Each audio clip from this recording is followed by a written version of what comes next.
बिस्मिल्लाहिर्रहमानिर्रहीम। शुरू अल्लाह के नाम से जो बड़ा मेहरबान नहायत रहम करने वाला है। आज की वीडियो में हम 10th क्लास के मैथमेटिक्स की एक्सरसाइज 6.2 सॉल्व करेंगे। अगर आपने मेरा channel light house of mathematics subscribe नहीं किया तो आप इसको सब्सक्राइब कर लें। चलें जी, शुरू करते हैं। 6.2 क्वेश्चन नंबर 1 है, what do you mean by measures of central tendency. आपने ये बताना है कि सेंट्रल टेंडेंसी जो है इससे क्या मुराद होती है।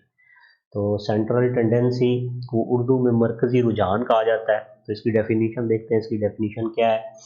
The specific value of the variable around which the majority of the observations of data tends to concentrate is called average और सेंट्रल वैल्यू। इसका मतलब ये हुआ कि आपको फर्ज करें एक डेटा दिया गया है, तो उस डेटा में वो वाली वैल्यू बाकी वैल्यूज जो है उसकी, मतलब अगर आप एक वैल्यू लेते हैं, ऐसी वैल्यू बाकी सारी वैल्यूज जो है ना वो उसके करीब करीब हो, ठीक है, तो उसको हम क्या कहते हैं? सेंट्रल टेंडेंसी कहते हैं। ठीक है, मतलब मेजॉरिटी वैल्यूज उस डेटा की उस वैल्यू के करीब करीब हो तो उसको हम सेंट्रल टेंडेंसी कहते हैं। The measures of techniques that are used to determine the central value are called measure of central tendency। ठीक है, तो वो जो वैल्यू होगी उसको हम सेंट्रल टेंडेंसी कहेंगे, जिसके करीब ज़्यादातर वैल्यूज डेटा की मौजूद है। और वो जो तरीके हम यूज़ करते हैं, टेक्निक्स यूज़ करते हैं मैयर करने के लिए सेंट्रल टेंडेंसी को, उसको हम मैयर ऑफ सेंट्रल टेंडेंसी कहते हैं। तो ये बहुत सारी टेक्निक्स या बहुत सारे तरीके हैं जिनकी मदद से हम सेंट्रल टेंडेंसी मालूम करते हैं। ठीक है, तो एक तो अरिथमेटिक मीन है। ठीक है, ये आपने छोटी क्लासेस में 4th 5th में भी पढ़ा होगा कि मीन हम कैसे निकालते थे। ठीक है, तो उससे हमें जो एक डेटा दिया होता था उसकी हमें कुछ सेंट्रल वैल्यू मिल जाती थी, जिसकी बाकी सारी वैल्यूज जो है ना, मेजॉरिटी वैल्यूज जो है उसके करीब जिसकी होती है तो वो हमें मिल जाती है। जिस पर मीडियन है, मॉड है, ज्योमेट्रिक मीन है और हार्मोनिक मीन है। ठीक है, तो ये हम आगे सारे सॉल्व करेंगे, तो इनकी आगे डेफिनेशंस भी आ रही हैं तो पता चल जाएगा कि ये इनमें हमने क्या करना होता है। उसके बाद क्वेश्चन नंबर 2 है जी, इसमें हमें क्या आ रहा है? Define arithmetic mean. Arithmetic mean को डिफाइन करें, ज्योमेट्रिक मीन को, हार्मोनिक मीन को, मॉड को एंड मीडियन को। तो सबसे पहली डेफिनेशन अरिथमेटिक मीन है। ठीक है, तो arithmetic mean is the measure that determines a value of the variable under study by dividing the sum of all the values of the variable by their number of observations।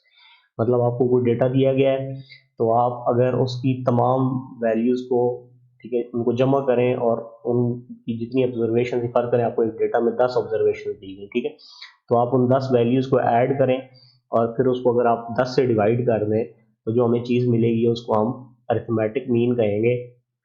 उसको हम x बार से denote करते हैं। ठीक है, arithmetic mean को। तो इसके बाद इसकी डेफिनेशन कैसे होगी? एक्स बार यानी कि अरिथमेटिक मीन ये इक्वल होता है समेशन। ठीक है, ये इसको सिग्मा पढ़ते हैं। सिग्मा का मतलब ये सम। ठीक है जी, समेशन एक्स मतलब हम सारी वैल्यूज का सम ले लेंगे। एक्स हमारे पास वो डेटा की वैल्यूज है, ठीक है, तो उन सब का हम सम ले लेंगे और डिवाइडेड बाय एन। एन जो है हमारे पास नंबर ऑफ ऑब्जर्वेशन है। ठीक है जी, तो एक्स बार हमारे पास आ जाएगा sum of all values of observations divided by number of observation. ठीक है, तमाम जितनी आपके पास डेटा के अंदर वैल्यूज हैं, ऑब्जर्वेशन हैं, उन सबको आप ऐड करें और जितनी उनकी तादाद ऑब्जर्वेशन की उससे उसको डिवाइड कर दें। अगर 10 वैल्यूज हैं तो उन 10 वैल्यूज को जमा करके ऊपर लिख दें और डिवाइडेड बाय 10 करें तो जो आपको चीज़ मिलेगी वो आपके पास अरिथमेटिक मीन होगा। तो जो अरिथमेटिक मीन होगा वो एक ऐसी वैल्यू होगी जो बाकी तमाम, मतलब जो ज़्यादातर वैल्यूज़ जो है जिनकी टेंडेंसी या उनकी करीब करीब जो वैल्यूज़ होंगी वो वाली वैल्यू होगी। ठीक है, जो सेंट्रल वैल्यू आप उसको कह सकते हैं। इसके बाद अगला क्वेश्चन, अगले इसमें हमने अगली जो डेफिनेशन हमने करनी है वो है जी मॉड की। कर लेते हैं दूसरे नंबर पे। The most frequent occurring observation in the data और the observation that occurs maximum number of times in given data is called mod। तो mod क्या होता है? अगर हमें एक डेटा दिया गया है, मिसाल के तौर पे 10 वैल्यूज हमें दी गई हैं, ठीक है, तो उसमें आप फर्ज करें 6 जो है वो 4 दफ़ा आ रहा है, ठीक है, 5 इसमें 3 दफ़ा आ रहा है। तो जो वैल्यू सबसे ज़्यादा दफ़ा आती है किसी भी डेटा के अंदर तो उसको हम मॉड कहते हैं। ठीक है जी, mod is equal to the most frequent और common value in the ungroup data. ठीक है, अगर आपके पास अनग्रुप डेटा है तो ये हम आगे पढ़ेंगे ग्रुप डेटा क्या होता है। ग्रुप डेटा क्या होता है, तो आपके पास जो सबसे ज़्यादा दफ़ा वैल्यू आ रही है, ठीक है, उसको हम क्या कहेंगे, मॉड कहेंगे। ठीक है, मिसाल के तौर पर आपके पास 10 वैल्यूज़ हैं और उसमें 6 जो है वो 4 दफ़ा आ गया, 5 भी उसमें 4 दफ़ा आ गया। तो अगर ऐसे मसला बन जाए कि दो वैल्यूज़ ऐसी हो जो सबसे ज़्यादा दफ़ा आ रही हो और वो दोनों की तादाद एक जैसी हो, तो फिर वो दोनों मॉड होंगे। ठीक है जी। इसके बाद अगला क्वेश्चन है जी, अगले इसके हम मीडियन की डेफिनेशन करेंगे। Median is the middle most observation in the arrange data set. आपको जो भी डेटा दिया जाएगा आप उसको क्या करेंगे, अरेंज करेंगे, सबसे पहले तरतीब से करेंगे। ठीक है, और उसमें जो आपकी मिडल वाली वैल्यू होगी, ठीक है, मिसाल तौर पे आपके पास 10 वैल्यूज़ हैं, ठीक है, या फर्स्ट करें आपके पास 3 वैल्यूज़ हैं। 3 वैल्यूज़ के बाद अगर आप उनको तरतीब से लिखेंगे, पहले वो मतलब अगर वो आगे पीछे है, जैसे कि 5 है, फिर 2 है, फिर हमारे पास 6 है, तो आप पहले इसको 2 5 6 तरतीब से कर लेंगे। उसके बाद फिर जो दरमियान वाली वैल्यू होगी, ठीक है, तो 3 अगर वैल्यू हो तो दरमियान वाली वैल्यू होती है वो दूसरी वैल्यू होती है, तो वो आपका मीडियन कहलाएगी। इसी तरह अगर 5 हमारे पास वैल्यूज हो तो उसमें से जो तीसरी तरतीब देने के बाद जो तीसरी वैल्यू होगी वो आपका मीडियन होगा। इसी तरह आप इस तरह अगर इवन नंबर होगा, मतलब उनकी तादाद इवन होगी आपके डेटा की, ठीक है, जो तादाद होंगे, तो मतलब फिर आप देखते हैं उसके लिए फार्मूला हम आगे पढ़ेंगे। It divides the data set into two equal parts. तो जो मीडियन होता है वो क्या करता है, डेटा को दो बराबर हिस्सों में डिवाइड कर देता है। Median is represented by x bar for ungrouped data. Median is calculated by following formula. ठीक है, तो ये तो हमारे पास अगर अनग्रुप्ड डेटा होगा तो फिर तो हमने उसमें देख लेना है कि कौन सी आपकी मिडल वैल्यू है। ठीक है, अगर मिसाल तौर पर आपके पास 10 वैल्यूज़ हैं, ठीक है, अब आपके पास मिडल वैल्यू नहीं आ रही, तो आप क्या करेंगे, 4 वैल्यूज एक तरफ से छोड़ दी, 4 दूसरी तरफ से छोड़ दी, जो पांचवी और छठी वैल्यू होगी आप उन दोनों को ऐड करके 2 पे डिवाइड करेंगे, तो वो आपके पास मीडियन आ जाएगा। इस तरह ये अगर आपके पास देखें व्हेन n इज ऑड, अब क्या करेंगे, सबसे पहले उसको अरेंज करेंगे।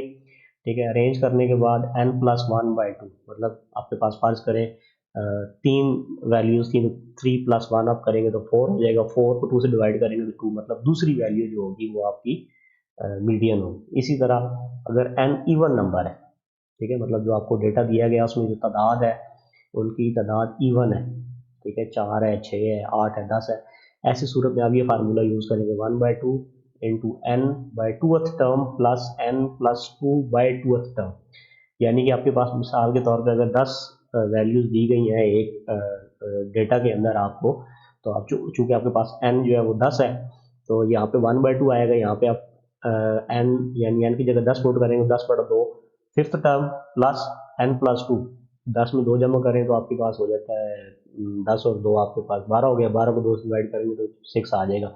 तो फिफ्थ और सिक्स टर्म को आप जमा करेंगे और उसको 1/2 यानी से मल्टीप्लाई करेंगे या 2 से डिवाइड करेंगे, तो आपके पास उस सूरत में भी मीडियन आ जाएगा।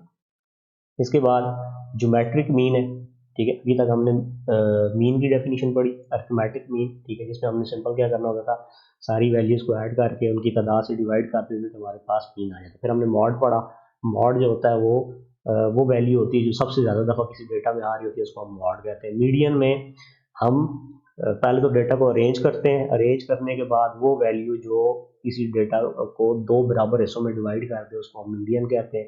ठीक है, उसमें फिर दो सिचुएशंस थी, एक ऑड अगर आ जाए तो फिर आपने ये वाला फार्मूला यूज़ करना है, और अगर आपके पास जो डेटा दिया गया उसमें अगर टर्म्स जो है या मतलब उसमें जो वैल्यूज़ हैं वो अगर इवन है तो उस सूरत में आप ये फार्मूला यूज़ करेंगे।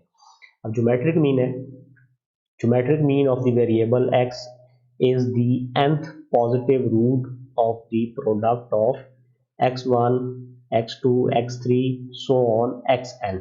ठीक है, ऑब्जर्वेशन इसमें कह रहा है कि ज्योमेट्रिक मीन निकालने का तरीका ये होता है कि आपको जितना डेटा दिया गया है आप उसकी सारी वैल्यूज को मल्टीप्लाई कर लेंगे। फर्स्ट करें आपको x1 x2 x3 xn तक को डेटा दिया गया है, तो आप उसका ज्योमेट्रिक मीन निकालने के लिए क्या करेंगे, x1 multiply x2 multiply x3 multiply करते करते करते फिर xn तक मल्टीप्लाई कर देंगे और फिर उस सारे का क्या ले लेंगे, nth रूट ले लेंगे। मतलब जितनी टर्म्स है उतना आपने रूट ले लेना। फर्ज करें आपके पास 3 टर्म्स हैं, तो आप उन तीनों को पहले मल्टीप्लाई करेंगे और ऊपर पावर 1/3 ले लेंगे, उसका क्यूब रूट ले लेंगे। ठीक है, अगर 4 आपके पास वैल्यूज हैं, आप चारों को मल्टीप्लाई करके उसका फोर्थ रूट ले लेंगे, 1/4 ले लेंगे पावर। तो ज्योमेट्रिक मीन जो है जी, geometric mean can also be calculated by using logarithm. एक तो ये तरीका है, आप इस तरीके से फाइंड कर सकते हैं ज्योमेट्रिक मीन। इसके अलावा आप लॉगरिथम से भी फाइंड कर सकते हैं।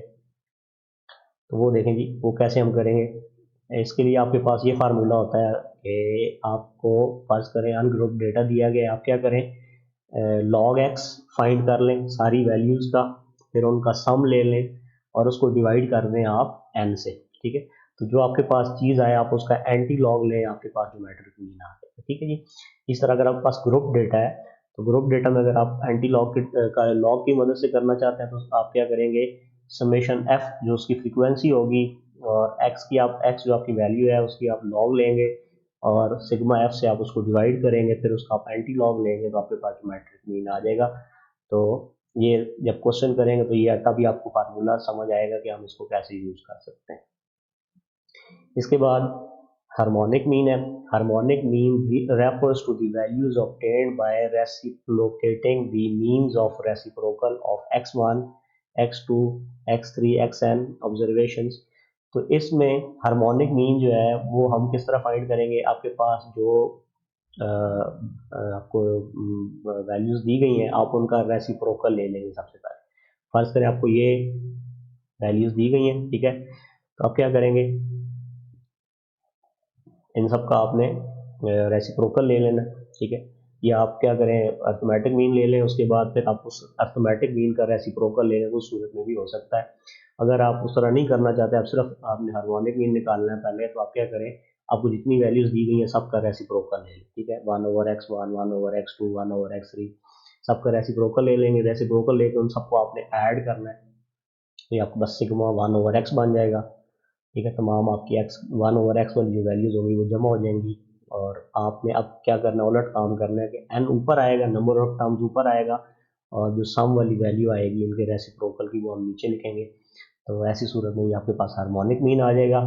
और ग्रुप डेटा के लिए अगर आपको डेटा टेबल्स की शक्ल में दिया गया, ग्रुप्स की शक्ल में दिया गया, तो ऐसी सूरत में आपका फार्मूला होगा कि harmonic mean is equal to n over summation f over x, ठीक है। तो ये अगर हम क्वेश्चन करेंगे तो फिर आपको ये इस फार्मूले की समझ आएगी। फिलहाल आपने डेफिनेशन याद करनी है, साथ ये फार्मूला आपने याद कर लेना है। इसके बाद जी क्वेश्चन नंबर 3 है। अभी क्वेश्चन स्टार्ट हो गए, पहले 2 क्वेश्चन डेफिनेशंस के थे। तीसरे क्वेश्चन में कह रहा है find arithmetic mean by direct method for the following set of data. तो हमें ये डेटा सेट दिए गए हैं 2, यानी कि हमें 2 क्वेश्चन दिए गए हैं, इनका हमने अरिथमेटिक मीन निकालना है डायरेक्ट मेथड से, ठीक। डायरेक्ट मेथड वही है जो आपने 4th 5th में पढ़ा था, मीन निकालने का फार्मूला जो था उसको हम डायरेक्ट मेथड कहते हैं। इसके अलावा एक और इस अगले क्वेश्चन में हम करेंगे, उसको हम इनडायरेक्ट मेथड कहते हैं। तो वो उसके लिए फार्मूला चेंज होता है, तो वो मैं आपको उस वक्त बताऊंगा। पहला क्वेश्चन हमें ये दिया गया जी, इसमें डेटा में दिए गए 12 14 17 20 24 29 35 45। तो आप देख सकते हैं आपके पास 8 जो है ना इसमें वैल्यूज़ हैं। तो आपने अब अरिथमेटिक मीन लेना है। अरिथमेटिक मीन मैंने आपको कहा था कि इसको हम एक्स बार से डिनोट करते हैं, इक्वल फार्मूला होता है समेशन एक्स, ठीक है। आपको जितना डेटा दिया गया है एक्स की, आपको जितनी वैल्यूज दी गई है सबको आप जमा करेंगे, डिवाइडेड बाय एन उनकी तादाद से आप डिवाइड कर देंगे। तो हम क्या करेंगे जी, 12 जमा 14 जमा 17 जमा 20 जमा 24 जमा 29 जमा 35 जमा 45 इन सबको जमा कर देंगे और डिवाइड कर देंगे 8 से, क्योंकि इनकी तादाद 8 है, ठीक है जी। 8 से डिवाइड किया, इन सबको जमा किया तो ये 196 आएगा। इसको जब हम 8 से डिवाइड करेंगे तो 24.5 हमारा अरिथमेटिक मीन आ गया। तो ये 24.5 वो वैल्यू है, ठीक है। मेजॉरिटी वैल्यूज जो है ये मतलब इसके करीब करीब होंगी, ठीक है। ये सेंट्रल वैल्यू किस्म की है। तो उसके बाद सेकंड पार्ट इसी का, इसमें हमें डेटा जो दिया गया वो है 200 200 225 350 375 270 320 और 290। तो अब हमें इसका अरिथमेटिक मीन लेना है। अरिथमेटिक मीन का फार्मूला लिखेंगे, ठीक है जी, एक्स बार यानी कि अरिथमेटिक मीन इक्वल होता है summation x over n. Summation में हमने इन सबको जमा करना है, ठीक है जी। सारी जो वैल्यूज हमें दी गई हैं तो ये आपके पास 7 वैल्यूज हैं, ठीक है। इनको जमा करेंगे 200 plus 225 plus 350 plus 375 plus 270 plus 320 plus 290 divided by 7। अब हम इसको ऐड करेंगे कैलकुलेटर की मदद से, ये तो ये आपके पास 2030 आ जाता है। इसको 7 से डिवाइड करेंगे कैलकुलेटर की मदद से तो 290 जो है ये इस डेटा का अरिथमेटिक मीन, ठीक है जी। इसके बाद क्वेश्चन नंबर 4 है, for each of the data in question number 3, हमने क्वेश्चन नंबर 3 किया था उसी का कह रहा है, डेटा आपने वही लेना है, कंप्यूट अरिथमेटिक मीन, आपने मालूम भी अरिथमेटिक मीन ही करना है यूजिंग इनडायरेक्ट मेथड। पहले में आपने डायरेक्ट मेथड से किया था, x bar is equal to sigma x over n के फार्मूले से किया था। अब आपने उसी डेटा को लेना है और आपने उसको इनडायरेक्ट मेथड से करना है। तो ये हमने क्वेश्चन लिख लिया जी, ठीक है, arithmetic mean bye indirect method, ठीक है। तो ये हमारे पास, इसके लिए हमें दो चीज़ें करनी होती हैं, ठीक है। एक तो हम क्या करते हैं अपनी मर्जी से, मतलब डेटा जो हम लिख लेते हैं, ठीक है जी, हमने डेटा लिख लिया। इसके बाद हम कोई एक वैल्यू को ए ले लेते हैं, ठीक है। फर्ज कर लेते हैं कि ये हमारा कोई भी एक आप वैल्यू ले लेते हैं, कॉन्स्टेंट ले लेते हैं। मैंने इस केस में यहाँ पे 20 लिया, ठीक है। कोशिश करें कोई सेंटर से कोई वैल्यू, आप 20 ले सकते हैं, 24 भी ले सकते हैं, कोई भी आप वैल्यू यहाँ से ले सकते हैं। तो मैंने यहाँ पे एक ही वैल्यू 20 ले ली। मुझे नंबर ऑफ ऑब्जर्वेशंस पता है कि जो हमारे पास जो डेटा दिया गया है इसमें कितनी ऑब्जर्वेशन है, 8 है, तो वो हमने लिख लिया, number of observation equal to 8। तो अनग्रुप डेटा का फार्मूला होता है x bar is equal to A. A आपकी कोई भी जो वैल्यू होगी जो आप यहाँ से फर्ज करेंगे, ठीक है, तो वो आ जाएगी plus sigma D. Sigma D क्या है जी, डी हमारे पास डिफरेंस होगा, ठीक है, इस ए का और हर वैल्यू के साथ, ठीक है, डिवाइडेड बाय एन। एन हमारे पास नंबर ऑफ टर्म्स आ जाएगी। तो देखिए हमारे पास एक्स, ठीक है, हम दो कॉलम बनाएंगे, पहले में हम एक्स लिखेंगे, एक्स यानी कि ये जो हमें डेटा दिया गया, ठीक है, 12, 14, 17, 20, 24, 29, 35 और 45 ये लिखेंगे। फिर हम डी लिखेंगे, डी में हमने क्या करना है, एक्स माइनस ए, मतलब जो हमारी एक्स की वैल्यू होगी उसमें से हम ए को माइनस कर देंगे, मतलब डिफरेंस लेंगे, फर्क लेंगे कि हर वैल्यू का ये जो हमने ए फर्ज किया है इसके साथ कितना फर्क है, डिफरेंस कितना है।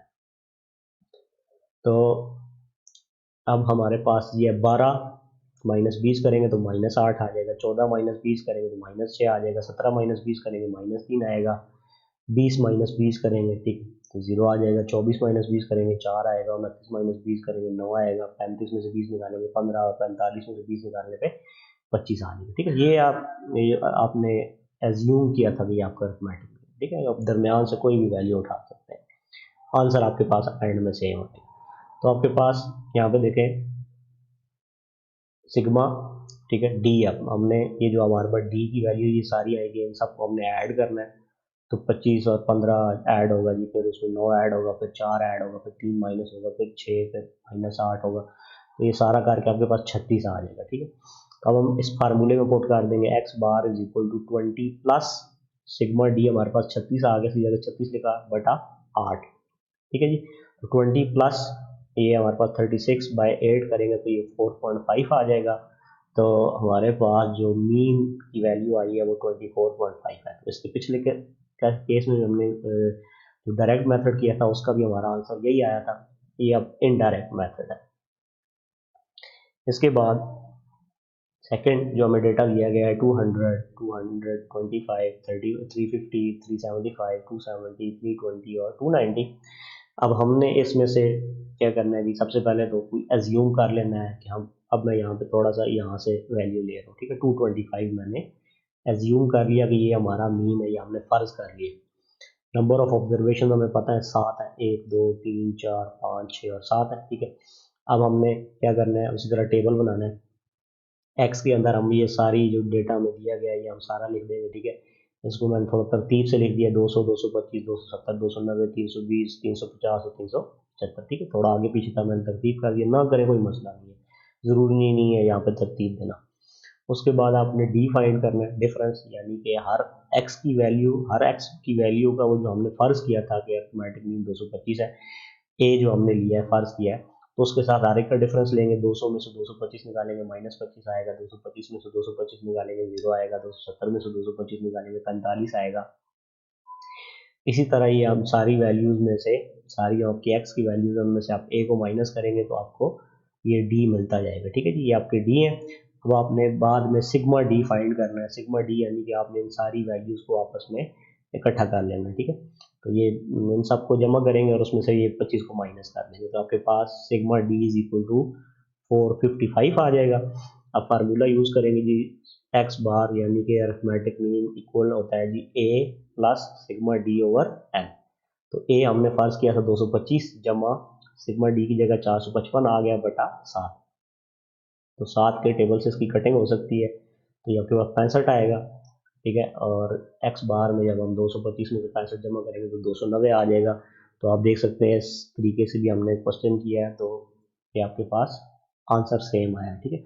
तो डायरेक्ट मेथड थोड़ा इजी है, ठीक है, लेकिन इनडायरेक्ट मेथड थोड़ा सा मुश्किल है। तो ये आप लेकिन आपने फार्मूले दोनों के याद रखने हैं, मेन चीज़ इसमें फार्मूला ही है, और उसके बाद फिर आपने इसको सॉल्व करना है। इसके बाद क्वेश्चन नंबर 5 देखते हैं जी। क्वेश्चन नंबर 5 में हमने क्या करना है, कह रहा है the marks obtained by students of class 11, ठीक है, ये first year in mathematics are given below, ठीक है। ये बच्चों ने जो मार्क्स लिए हैं मैथ के अंदर, उसका हमें जो है डेटा दिया गया है, ठीक है जी। Compute arithmetic mean by direct and indirect method, हमने अरिथमेटिक मीन निकालना है इसका डायरेक्ट मेथड से भी और इनडायरेक्ट मेथड से भी। अब आपको पिछला जो क्वेश्चन नंबर 3 था, या क्वेश्चन नंबर 4 था, उसमें आप देख सकते हैं कि वहाँ पे हमें जो डेटा दिया गया था वो अनग्रुप डेटा था, उसमें ग्रुप्स नहीं थे, मतलब हमें वैसे डेटा दे दिया गया था, ठीक है। लेकिन अब ये जो है ये ग्रुप डेटा है, तो अनग्रुप डेटा के फार्मूले और हैं, ग्रुप डेटा के लिए फार्मूला और होता है, ठीक। तो देखिए ग्रुप डेटा में हमें ये पता है कि 0 से लेकर 9 तक नंबर लेने वाले जो बच्चे हैं वो 2 हैं, ठीक है। फ्रीक्वेंसी बता रही होती है तादाद, और 10 से 19 तक लेने वाले 10 बच्चे हैं, 20 से 29 तक 5 हैं, 30 से 39 तक 9 है, 40 से 49 तक 6 बच्चे हैं, 50 से 59 तक 7 हैं, और 60 से 69 तक जो है वो 1 बच्चा है, ठीक है। तो अब इसके लिए हम सबसे पहले arithmetic mean by direct method से इसका अरिथमेटिक मीन निकालते हैं। उसके लिए आपको ये चीज़ें तो आपको पहले से गिवन है, ठीक है। क्लास ग्रुप ये आपके आ गए, ठीक है, ये आप लिख लेंगे। उसके बाद आपके पास फ्रीक्वेंसी आपको गिवन है 2, 10, 5, 9, 6, 7, 1। आपने क्या करना है, सिग्मा एफ फाइंड कर लेना है। आपने ये जो सारी फ्रीक्वेंसी है इन सबको आपने जमा करना है, तो ये आपके पास 40 आ जाएगा। इसके बाद एक चीज़ और हमें जो चाहिए होती है डायरेक्ट मेथड से अरिथमेटिक मीन निकालने के लिए, ग्रुप डेटा के लिए, वो हमारे पास मिड पॉइंट हमें चाहिए होता है, एक्स की वैल्यू चाहिए होती है। तो आपको ये जो क्लास दी हुई है इसका आपने मिड पॉइंट निकालना है। मिड पॉइंट यानी कि दरमियान वाला पॉइंट, 0 और 9 के दरमियान क्या पॉइंट आएगा, ये मालूम करने का बड़ा आसान सा तरीका है। आप 0 और 9 को जमा करेंगे, उसको 2 से डिवाइड करेंगे, 0 जमा 9 9 होगा, 9 को 2 से डिवाइड करेंगे तो 4.5 आ जाएगा। 10 और 19 के दरमियान मिड पॉइंट निकालना है, 10 और 19 को जमा करेंगे 29 आएगा, 29 को 2 से डिवाइड करेंगे 14.5 आ जाएगा। इसी तरह बाकी सारी क्लासेस का आप मतलब इनको आपस में ऐड करके 2 से डिवाइड करेंगे तो ये आपके पास मिड पॉइंट्स आ जाएंगे सारे।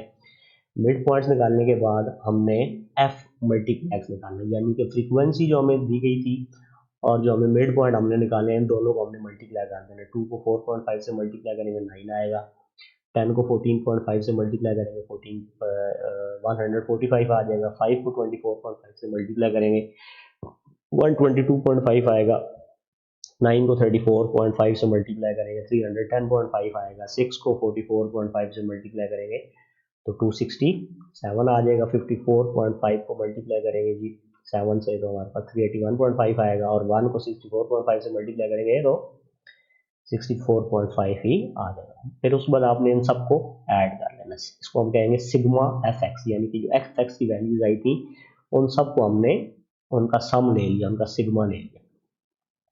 अब इसके बाद डायरेक्ट मेथड के लिए फार्मूला हम जो यूज करते हैं वो होता है x bar is equal to sigma f x divided by sigma F, ठीक है। तो ये हमारे पास सिग्मा एफ एक्स, ठीक है जी, ये हमारे पास 1300 आया था, और सिग्मा एफ की वैल्यू हमारे पास 40 आई थी। तो 1300 को 40 हम डिवाइड करेंगे जी, तो हमारे पास एक्स बार की वैल्यू आ जाएगी 32.5। तो ये हमारे पास जो ग्रुप डेटा दिया गया है इसमें जो हमारी अरिथमेटिक मीन आ गया वो 32.5 आ गया। अभी इसी क्वेश्चन में हमने अरिथमेटिक मीन जो है वो इनडायरेक्ट मेथड से भी फाइंड करना है, तो इनडायरेक्ट मेथड से कैसे करते हैं वो देखते हैं कि अगले पेज पे। तो इसमें arithmetic mean bye indirect method, ठीक है। लेट अस अज्यूम मीन, हम सबसे पहले फर्ज कर लेते हैं कि हमारा अरिथमेटिक मीन 34.5 है, ठीक है। आपको ये जो ग्रुप डेटा दिया गया है, ठीक है, ये वाला आपके पास ये 0 से लेके 69 तक है। आप इसमें से कोई भी मतलब आप वैल्यू एक ले सकते हैं, ठीक है। यहाँ से 40.5 ले सकते हैं, 0 से लेकर 69 तक दरमियान में कोई भी आप वैल्यू ले सकते हैं। तो मैंने यहाँ पे जो एज्यूम कर ली वो मैंने 34.5 कर लिया। आप 40.5 भी कर सकते हैं, 39 भी कर सकते हैं।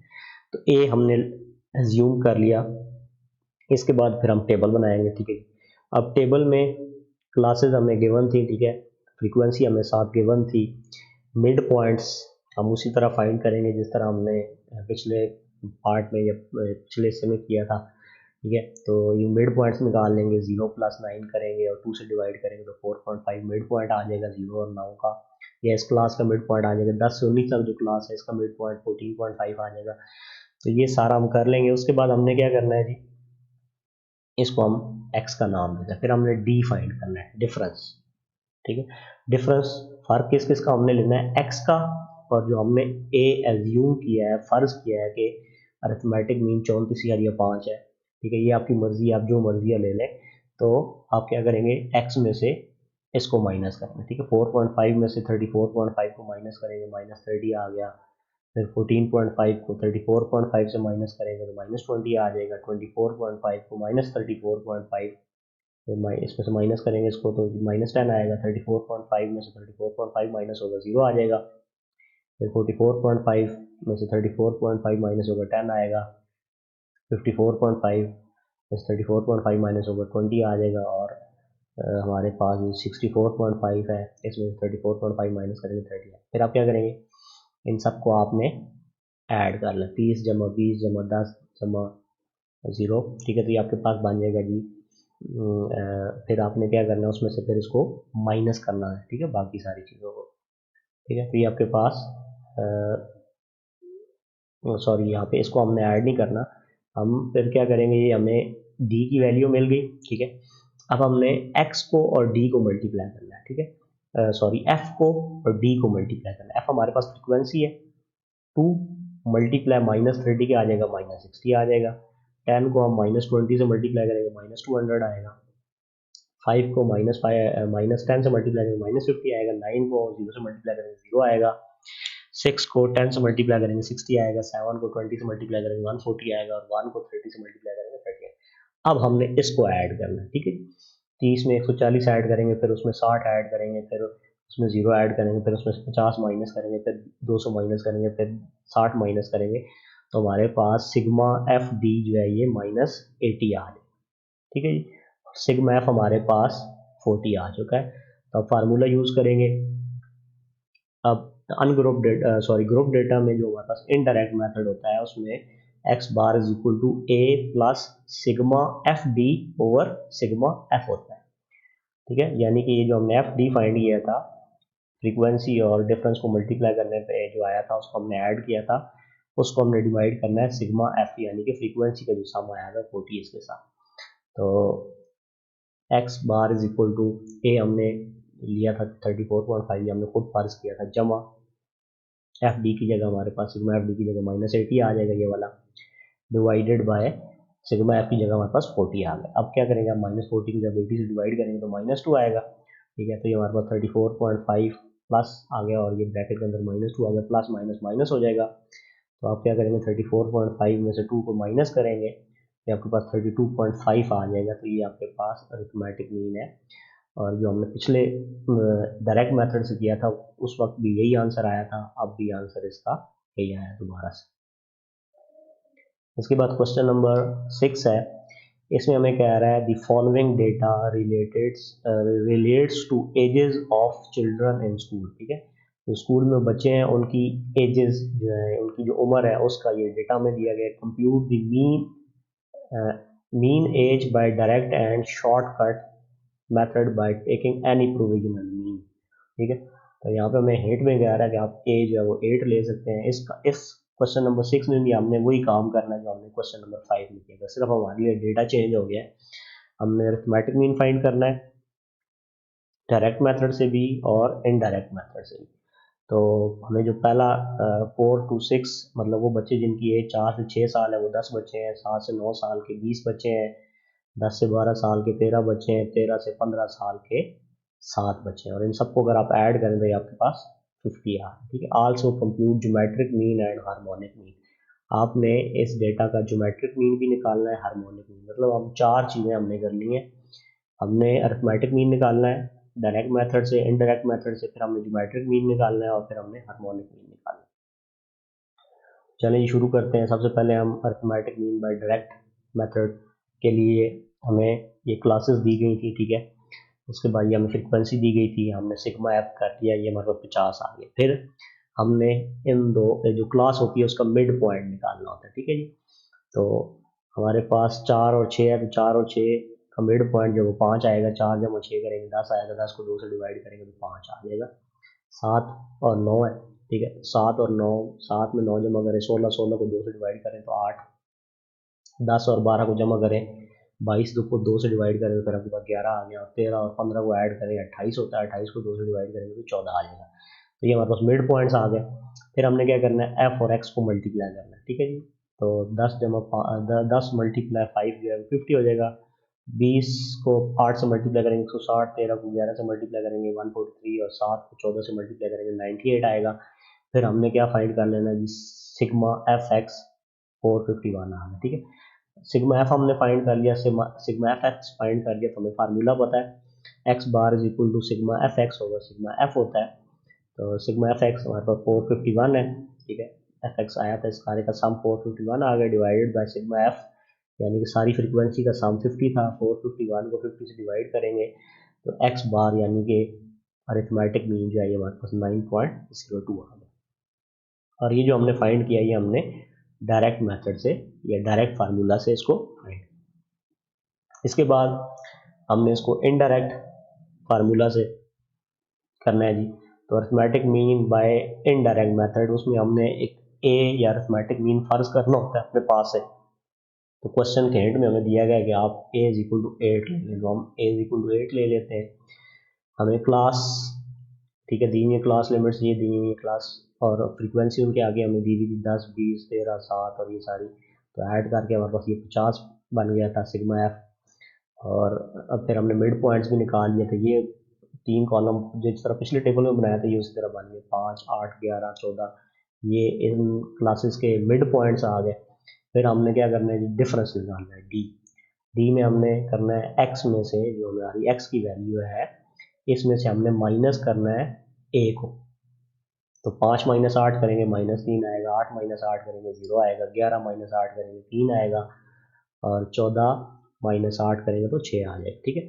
अब हमने क्या करना है, ये हमें डी की वैल्यूज मिल गई, हमने एफ को और डी को मल्टीप्लाई करना है, ठीक है। एफ मल्टीप्लाई डी फाइंड करना है। 10 को -3 से ज़रब दिया -30 आ गया, 20 को 0 से ज़रब दिया 0 आ गया, 13 को 3 से ज़रब दिया 39 आ गया, और 7 को 6 से ज़रब दिया 42 आ गया। अब हम इन सारे का सम ले लेंगे, 42 और 39 को जमा करेंगे और उसमें से 30 को माइनस कर देंगे, तो ये हमारे पास सिग्मा एफ डी जो है ये 51 आ गया, और सिग्मा एफ हमारे पास 50 है।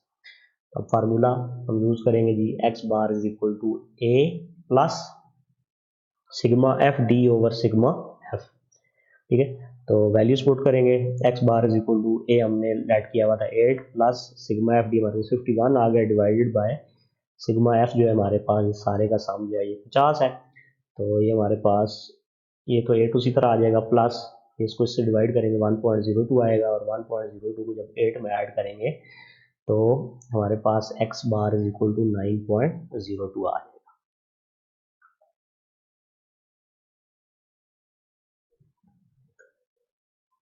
इसके बाद क्वेश्चन नंबर 6 में जो हमें तीसरी चीज़ कही गई थी कि हमें ज्योमेट्रिक मीन निकालना है, तो हम ज्योमेट्रिक मीन फाइंड करेंगे। तो ज्योमेट्रिक मीन फाइंड करने का फार्मूला जो है वो हमारे पास anti log sigma F log of X divided by sigma F होता है, ठीक है। सबसे पहले हमें क्लास, ठीक है, ये क्लासेस बताई गई हैं, ठीक है, क्लास लिमिट्स हमारे पास है, फ्रीक्वेंसी भी हमें गिवन है। अब हमने एक तो एक्स फाइंड करना होता है, मिड पॉइंट जो कि होता है आपका, ठीक है। 4 और 6 का मिड पॉइंट 5 आएगा, ठीक है। 7 और 9 का मिड पॉइंट 8 होगा, 10 और 12 का मिड पॉइंट 11 होगा, और 13 और 14 का 13 और 15 का मिड पॉइंट 14 होगा। अब हमने क्या करना है जी, लॉग ऑफ एक्स ले लेना है, ठीक है। ये जो हमारे पास एक्स की वैल्यूज हैं हमने इनका लॉग लेना है। तो सिंपली आपने कैलकुलेटर में लॉग का बटन प्रेस करना है, आगे 5 लिखना है, प्रेस करेंगे तो आपके पास 0.6990 आ जाएगा। इस तरह log 8 लेंगे तो 0.9031 आएगा, log 11 लेंगे तो 1.0414 आएगा, और log 14 हमारे पास 1.1461 आ जाएगा। तो ये जो log की वैल्यूज़ हैं, फिर हम क्या करेंगे जी, इन्हीं log की वैल्यूज़ को log x को हमने f से मल्टीप्लाई करना है। जब 10 को हम 0.6990 से मल्टीप्लाई करेंगे तो ये 6.990 हो जाएगा। 20 को मल्टीप्लाई करेंगे 0.9031 से तो 18.062 आएगा। 13 को मल्टीप्लाई करेंगे 1.0414 से तो ये 13.5382 आ जाएगा। और 14 को मल्टीप्लाई करेंगे, और सॉरी 7 को मल्टीप्लाई करेंगे, हमने f को मल्टीप्लाई करना है log x के साथ, तो 7 को मल्टीप्लाई करेंगे 1.1461 के साथ तो 8.0227 आ जाएगा। फिर चूँकि हमें summation f log of x चाहिए, ठीक है, तो हम ये f log of x हमने फाइंड किया ये सारा। अब हम इन सबको कैलकुलेटर की मदद से इनको जमा कर लेंगे, इनका सम ले लेंगे, तो हमारे पास summation f log of x is equal to 46.6129 आ जाएगा। अब हमें सिग्मा f की वैल्यू पता है, जहाँ f सारी जो है ना हमारे पास फ्रिक्वेंसी है, इसका सम हमारे पास 50 है, सिग्मा f 50 है, और ये वाली वैल्यू हमारे पास sigma f log of x 46.6129 आ गई है। तो इसको हम कैलकुलेटर में पुट करेंगे जी, फार्मूले में पुट करेंगे। G M is equal to geometric mean is equal to anti log sigma f log of x divided by sigma f। तो ये हमारे पास एंटी लॉग उसी तरह आ गया, और इसकी जगह 46.6129 आ गया, और सिग्मा एफ जो है ये यानी कि जो हमारी फ्रीक्वेंसी थी उसका सम है, तो इसकी जगह 50 आ जाएगा। 46.6129 को 50 से डिवाइड करेंगे तो 0.932256 आएगा। फिर हम कैलकुलेटर की मदद से शिफ्ट का बटन प्रेस करेंगे, फिर लॉग वाला बटन करेंगे तो ये एंटी लॉग हो जाएगा। फिर आपने आगे 0.932258 लिखना है, तो आपके पास इसकी वैल्यू आ जाएगी जी 8.557। तो ये आपका ज्योमेट्रिक मीन आ गया। इसी तरह फिर हमने हार्मोनिक मीन भी फाइंड करना है। तो हार्मोनिक मीन के लिए जो हमारा फार्मूला है वो ये है कि हमें क्लास लिमिट्स दी हुई हैं, ठीक है। फार्मूला हार्मोनिक मीन का सिग्मा एफ ओवर एक्स, ठीक है जी। तो हमें इसमें सिग्मा एफ तो पहले से पता ही है 50 है, हमें एफ ओवर एक्स निकालना पड़ेगा, यानी कि फ्रीक्वेंसी को हमें एक्स से यानी कि मिड पॉइंट से डिवाइड करना पड़ेगा, और फिर वो जितने आपकी वैल्यूज आएंगे उनको आप सम करेंगे, फिर इसको फार्मूले में पुट करेंगे। तो ये हमारे पास क्लास लिमिट्स आ गई, ये हमें फ्रीक्वेंसी आ गई है, उनका सम आ गया, ये तो हमें चीज़ें गिवन है। फिर हमने मिड पॉइंट हम इस क्वेश्चन में पहले भी निकाल चुके हैं, ठीक है, पहले तीनों पार्ट्स में।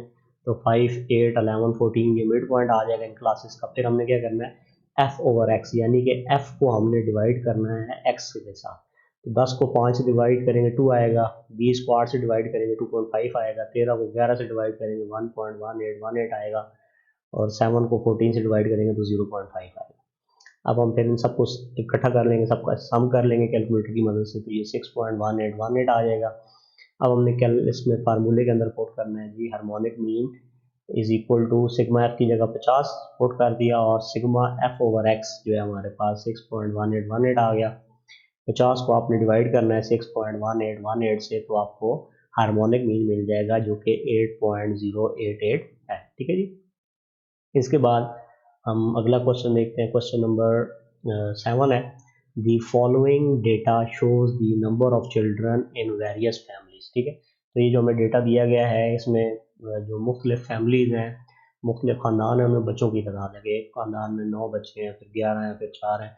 फाइंड मॉड एंड मीडियन, तो हमने इस डेटा का मॉड निकालना है और इसका मीडियन निकालना है। तो सबसे पहले हम इसका जी डेटा को अरेंज कर लेते हैं, ठीक है, क्योंकि मैंने बताया था मीडियन के अंदर हमारा डेटा अरेंज हुआ होना ज़रूरी है।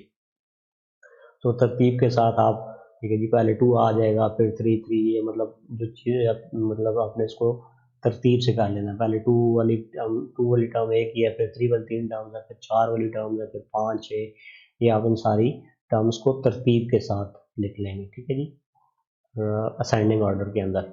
इसके बाद फिर हमने मॉड फाइंड करना है। तो आपको पता है मॉड जो है वो वैल्यू होती है जो किसी डेटा में सबसे ज़्यादा दफ़ा आ रही होती है, ठीक है। तो अब आप देख सकते हैं यहाँ पे हमारे पास एक तो 4 जो है 1, 2, 3, 4, 5, 6 टाइम्स आ रहा है, ठीक है जी। तो ये हमारे पास जो 4 की वैल्यू है ये ठीक है, ये आप देख सकते हैं हमारे पास 6 दफ़ा आ रहा है, ठीक है, 4 की वैल्यू।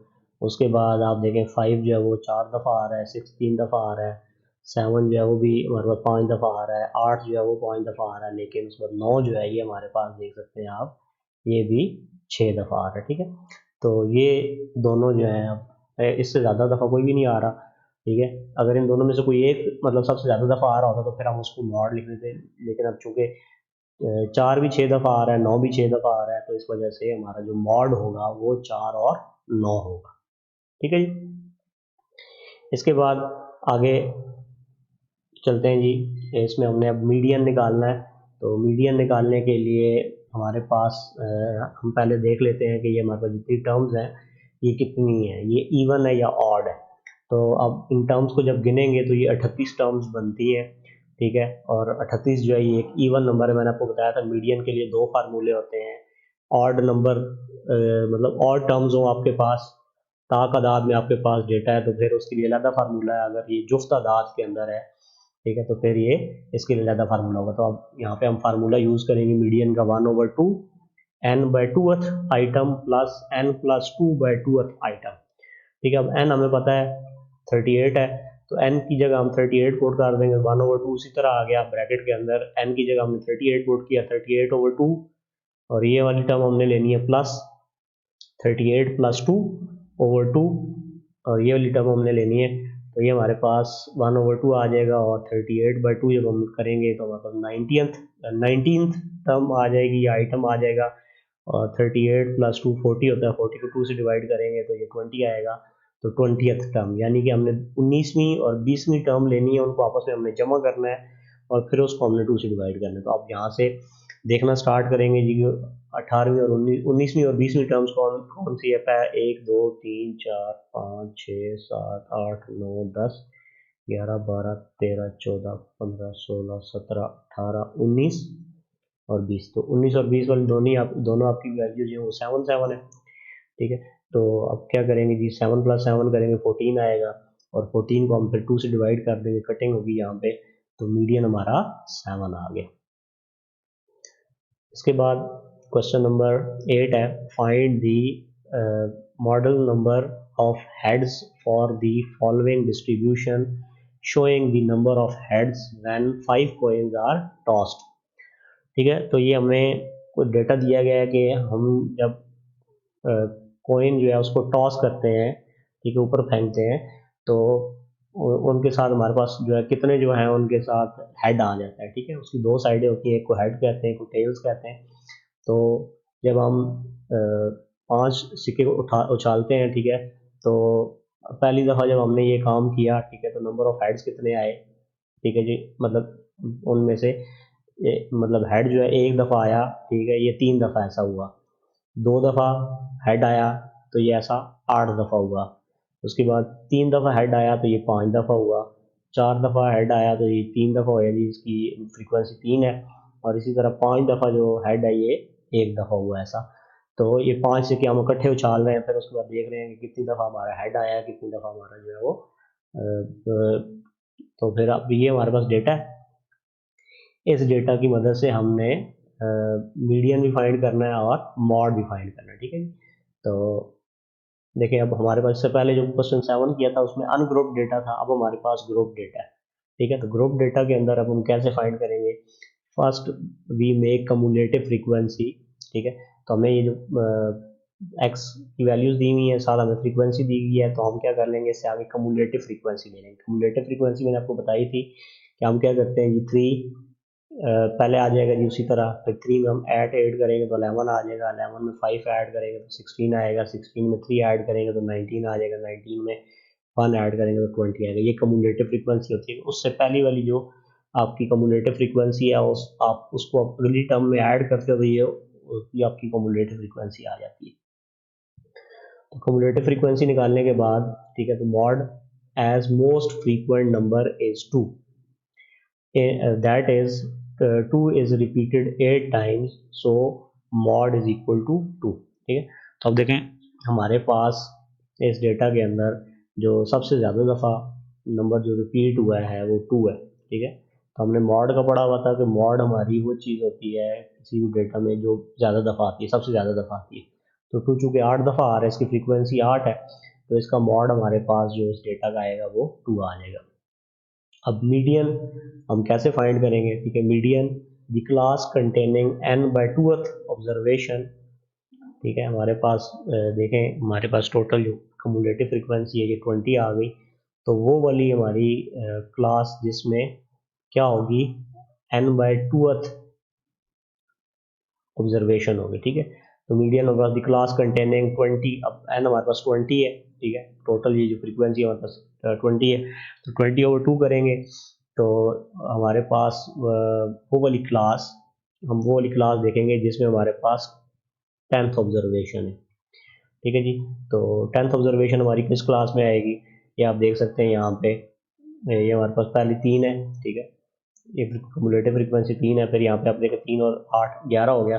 तो ये वो वाली क्लास है जिसमें हमारी जो ये 10th ऑब्जर्वेशन है ये आएगी। ठीक है, तो ये अगली क्लास है जिसमें 16 तक ऑब्जर्वेशन है, फिर ये अगली क्लास है जिसमें 19 तक ऑब्जर्वेशन है। तो वो वाली क्लास जिसमें हमारी ये वाली आ रही है, तो वो आपकी ए वाली है, तो इसकी मीडियन जो है वो आपका एक्स इसका 2 आएगा, तो इसका मीडियन 2 आ गया। इसके बाद क्वेश्चन नंबर 9 है, the following frequency distribution shows the weight of boys in kilogram, compute mean median and mod. तो अब हमें यहाँ पे क्लास इंटरवल दिया गया है। ठीक है, ग्रुप डेटा है। अब हमने यहाँ पे मीन, मीडियन और मॉड तीनों चीज़ें फाइंड करनी है इस डेटा के लिहाज से। तो ये बच्चों का वेट है किलोग्राम्स में। ठीक, तो अब यहाँ पे हम जी सबसे पहले तो अर्थमेटिक मीन निकालते हैं। अर्थमेटिक मीन हम पहले भी 2-3 क्वेश्चंस में कर चुके हैं, तो ये तो आपको पता ही होगा। ये हमारे पास क्लास इंटरवल आ गए, उस पर हमारे पास फ्रीक्वेंसी हमें गिवन है, फिर हम इस सारी फ्रीक्वेंसी को जमा कर लेंगे तो हमारे पास सिग्मा एफ यानी कि पूरी फ्रीक्वेंसी का सम आ जाएगा, तो जो कि 23 है। फिर हमने मिड पॉइंट निकालने हैं। 1 और 3 का जो मिड पॉइंट होगा वो 2 होगा, 4 और 6 का मिड पॉइंट जो है वो 5 होगा। मिड पॉइंट भी मैंने आपको निकालना बताया था कि आप ये जो क्लास इंटरवल हैं दोनों को जमा करें, 1 और 3 को ऐड करें, 4 आ जाएगा। 4 को 2 से डिवाइड करें तो मिड पॉइंट आपका 2 आ गया। 4 और 6 को ऐड करें 10 आएगा, 10 को 2 से डिवाइड करेंगे तो 5 आ जाएगा मिड पॉइंट। इस तरह इन सब के आपने मिड पॉइंट्स निकाल लिए। ठीक है, तो ये आपके मिड पॉइंट्स आ गए, इसको हम एक्स से डिनोट करते होते हैं। अब फिर हमने क्या करना होता है जी, एफ और एक्स को मल्टीप्लाई करना होता है। तो 2 और एक्स, 2 फ्रीक्वेंसी इसकी 2 है और एक्स की वैल्यू भी 2 है, तो 2 2 ज़ा 4, 3 5 ज़ा 15, 5 8 ज़ा 40, 4 11 ज़ा 44, 6 14 ज़ा 84, 2 17 ज़ा 34 और 1 20 ज़ा 20 आ गया। तो ये हमारे पास एफ एक्स आ गया। फिर हमने सिग्मा एफ एक्स निकाल लेना है, इन सारी वैल्यूज़ को हमने ऐड कर लेना। तो ये हमारे पास 241 आ जाएगा। अब अरिथमेटिक मीन का जो फार्मूला होता है वो हमें पता है, एक्स बार, इसको हम अरिथमेटिक मीन कहते हैं, इक्वल सिग्मा एफ एक्स, यानी कि जो एफ एक्स हमने निकाला है इन सबका जो सम आया है divided by sigma F, total frequency जो है। तो 241 हमारे पास सिग्मा एफ एक्स आया था, इसको डिवाइड कर दिया सिग्मा एफ के साथ, जो 23 आया था, तो 241 को 23 से डिवाइड करेंगे तो 10.478 किलोग्राम जो है ये हमारे पास मीन आ जाएगा इस डेटा का। इसके बाद फिर हमने जी मीडियन निकालना है। तो मीडियन निकालने के लिए आपको पता है हमें कम्युलेटिव फ्रीक्वेंसी निकालनी पड़ती है। तो हमें पता है क्लास इंटरवल्स हमारे पास ये हमें गिवन थे 1 to 3, फ्रीक्वेंसी 2 थी, 4 से 6 तक 3 थी। तो ये 2 टेबल तो उसी तरह आ जाएंगे। उसके बाद फिर हमारे पास क्लास बाउंड्रीज, ठीक है, क्लास बाउंड्रीज हमने सेम करनी है। तो उसको सेम करने के लिए हम क्या करेंगे जी, मैंने आपको ये इसमें 6.1 में भी बताया था तरीका कि अब देखें ये यहाँ पे क्लास 1 से स्टार्ट हो रही है, 3 पे ख़त्म हो रही है, अगली क्लास 4 से स्टार्ट हो गई, 6 पे ख़त्म हो रही है। तो ये जो पिछली क्लास है इसका जिस जगह ये ख़त्म हो रही है उससे अगली क्लास को उसी पॉइंट से शुरू होना चाहिए। ठीक है, तो क्लास बाउंड्रीज उसके लिए हम फिर निकालते हैं ताकि ये सेम हो जाए। तो फिर हम क्या करते हैं, 4 में से 3 माइनस करते हैं, 1 आएगा, 1 को 2 से डिवाइड करेंगे तो 0.5 आता है। अब वो जो 0.5 होगा वो हमने ये जो क्लास का ये पहला इंटरवल है, ठीक है, इसमें से 0.5 माइनस करना है और इससे अगले जो आपका एंड इंटरवल है, आखिरी इंटरवल है क्लास का, जहाँ पे क्लास खत्म हो रही है 3, इसमें आपने 0.5 ऐड करना है। जहाँ से क्लास शुरू हो रही है वहाँ पे आपने 0.5 माइनस करना है, जहाँ पे क्लास खत्म हो रही है वहाँ पे आपने 0.5 ऐड करना है। तो इससे आपकी क्लास बाउंड्रीज आ जाएंगी। तो 1 में से 0.5 माइनस करेंगे तो 0.5 आ जाएगा, 3 में 0.5 ऐड करेंगे तो 3.5 आ जाएगा। ठीक है, इस तरह 4 में से 0.5 माइनस करेंगे तो 3.5 और 6 में 0.5 ऐड करेंगे तो ये 6.5 आएगा। इसी तरह आपने ये जितनी भी आपके क्लास इंटरवल है इस तरह उनकी आपने क्लास बाउंड्रीज निकाल लेनी है। फिर हम इसके बाद कम्युलेटिव फ्रीक्वेंसी लेंगे।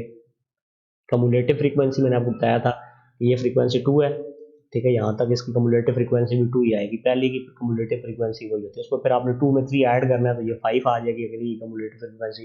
अब जो 5 आया, 5 में अब फिर 5 ऐड करेंगे तो 10 हो जाएगा। मतलब इससे पीछे तक ये जितनी जो फ्रीक्वेंसी है ये 2 3 5 5 और 5 10 हो चुकी है, ठीक है।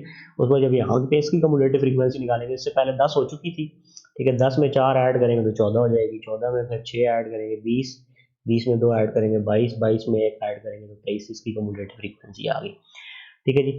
अब मीडियन जो है निकालने के लिए हमें क्या करना है कि जो क्लास, वो वाली क्लास जिसकी मतलब जिसमें n/12 आइटम होगा, ठीक है। n हमारे पास 23 है तो 23/2 करेंगे तो 11.5, तो 11.5 वाला आइटम हमारा जो है age 11.5 item is present in the group 9.5 to 12.5, तो ये इसमें आता है, ठीक है। इस वाले में आपके ये 11.5 वाला आइटम आ रहा है इसमें, तो इसका मतलब है इसमें ही आपका जो है वो मीडियन होगा। So median group is 9.5 slash 12.5, तो हमारा मीडियन ग्रुप, ये वाला जो ग्रुप है इसको हम मीडियन ग्रुप कहेंगे। अब हमने यहाँ से मीडियन निकालना है, तो मीडियन निकालने के लिए फार्मूला होता है I plus H over F into n/2 minus C, ठीक है जी। तो अब यहाँ पे देखें हमारे पास जो आई की वैल्यू होगी ना, ठीक है, ये हमारे पास,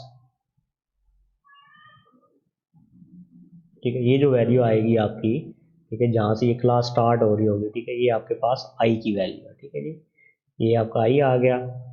उसके बाद ठीक है, इसके बाद आप 9.5 पुट कर देंगे प्लस एच। अच्छा, इसके बाद फिर हमारे पास ये जो एच है, ठीक है, एच जो है ये हमारे पास ये जो क्लास है, ठीक है, 12.5 में से हम 9.5 को माइनस करेंगे तो ये आपके पास सी की वैल्यू आएगी, ठीक है। तो सी हमारे पास 3 हो जाएगा, जब हम 12.5 में से 9.5 माइनस करेंगे तो ये 3 आ जाएगा, ठीक है। उसके बाद फिर हमारे पास एफ है, एफ यानी कि इसी क्लास की फ्रीक्वेंसी, ठीक है, ये आपके पास 4 आ जाएगा, ठीक है।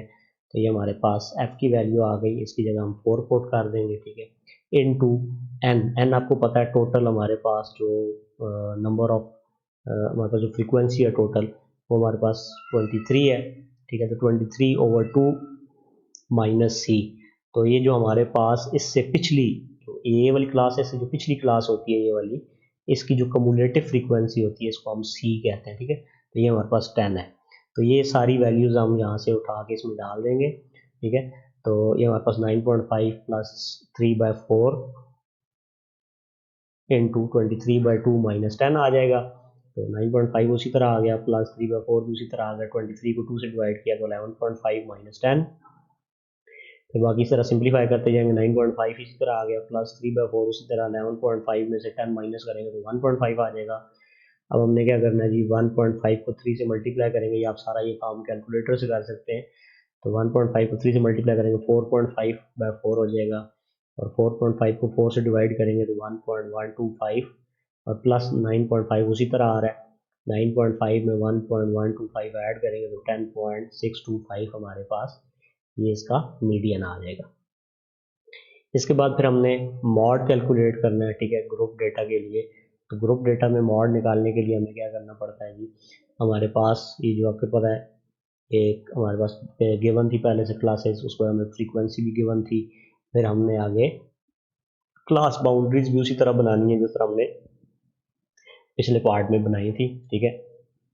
तो 4 में से 3 माइनस करेंगे तो 1 आएगा, 1 को 2 से डिवाइड करेंगे तो 0.5 आएगा। अब हमने क्या करना है, जहाँ से क्लास स्टार्ट हो रही है वहाँ पे 0.5 माइनस करना है, जहाँ पे क्लास एंड हो रही है वहाँ पे 0.5 ऐड करना है, तो इससे हमें ये क्लास बाउंड्रीज मिल जाएंगी। इसका फ़ायदा ये होता है कि वैसे तो हमारी आप देखें क्लासेस यहाँ पे 3 पे ख़त्म हो रही है, अगली क्लास 4 से स्टार्ट हो रही है, तो मतलब जब आप क्लास बाउंड्रीज बना लेंगे तो फिर जहाँ पे एक क्लास ख़त्म होगी अगली क्लास उसी पॉइंट से शुरू होगी, ठीक है।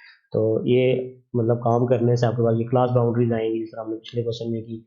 अब इसके बाद हमने क्या करना है जी, as the group 12.5 to 15.5 has maximum frequency. अब हमने देखना है कि मैक्सिमम फ्रीक्वेंसी किस ग्रुप की है। तो आप देख सकते हैं हमारे पास ये वाला जो ग्रुप है, ठीक है, ये वाला 13 से 15 तक वाला जो ग्रुप है ये, अगर आप इसकी क्लास बाउंड्री देखें तो 12.5 से -15.5 ये वाला जो आपका ग्रुप है इसकी फ्रीक्वेंसी जो है वो सबसे ज़्यादा यानी कि 6 है। ठीक हो गया। तो अब हम फार्मूला ये यूज़ करेंगे कि इस फार्मूले में हमने मॉड का फार्मूला होता है L plus f m minus f one by 2fm minus f1 minus f2 into h. ठीक है, तो f1 जो आपका मैक्सिमम फ्रीक्वेंसी है उससे जो पिछली फ्रीक्वेंसी होगी, उससे पिछली क्लास की जो फ्रीक्वेंसी होगी, जैसा कि यहाँ पे 4 है तो ये आपका f1 हो जाएगा, और इसी तरह जो इससे अगली क्लास होगी उसकी फ्रीक्वेंसी को हम f2 कहेंगे। ठीक है, और इसको फिर हम आगे जी सॉल्व करते हैं क्वेश्चन को। तो जब हम ये वैल्यूज पुट करेंगे तो देखें एल की जो वैल्यू है हमारी, ठीक है, ये हमारी जो लोअर वो जिस क्लास के अंदर ये हमारे पास मैक्सिमम फ्रीक्वेंसी होगी उसकी जो लोअर बाउंड्री है ये हमारे पास एल की वैल्यू है। ठीक है, तो इसको हम एल कहेंगे। ठीक है, ये वाली वैल्यू जो हमारी, ठीक है, ये इज इक्वल टू एल आ जाएगी। ठीक है, जिस क्लास में मैक्सिमम फ्रीक्वेंसी होगी। ठीक है, उसको एल की वैल्यू प्लस एफ एम हमारे पास 6 है और माइनस एफ 1 था तो वो 4 आ गया, divided by 2fm, 2 multiply 6 minus f1 4 minus f2 की जगह 2 आ गया, मल्टीप्लाई h। तो h जो है ये हमारे पास इसका ये जो हमारी क्लास होती है इसका डिफरेंस होता है, तो 15.5 में से हम 12.5 को माइनस करेंगे तो हमारे पास 3 आएगा। ये हम h की वैल्यू यहाँ पे 3 पुट कर देंगे। ठीक है, तो आप किसी भी मतलब हर क्लास की वैल्यू जो है ना, ये जो क्लास इंटरवल है वो हमारे पास h जो है वो 3 ही है। ठीक है, तो इसको अब सिंप्लीफाई कर लेंगे जी, 12.5 उस तरह आ गया, प्लस हमारे पास यहाँ पे 6 में से 4 माइनस करेंगे 2 आएगा, 2 3 से मल्टीप्लाई हो जाएगा, 2 मल्टीप्लाई 3 तो हमारे पास यहाँ पे 2 6 12 और -4 और -2 हमारे पास -6 हो जाएगा। तो ऊपर भी 2 3 6 और नीचे भी 12 -6 6 आएगा, 6 6 से कट जाएगा, 1 आ जाएगा, और मॉड की वैल्यू हमारे पास सॉरी 12.5 प्लस 1 हमारे पास 13.5 आ जाएगी। ठीक है जी, तो ये इसको लिख लेते हैं जी, हमारे पास मॉड की वैल्यू आ जाएगी 13 ठीक है, सॉरी ये मैं माउस से लिख रहा हूँ तो इस वजह से ये थोड़ा सा जो है राइटिंग में भी ठीक नहीं आएगी। इस बार आगे चलते हैं जी अगले क्वेश्चन की तरफ। इसमें अगला क्वेश्चन है question number 10, a student obtained the following marks at a certain examination: English 73, Urdu 82, Mathematics 80, History 67 and Science 62. If the weight accorded these marks are 4, 3, 3, 2 and 2 respectively, what is an appropriate average mark?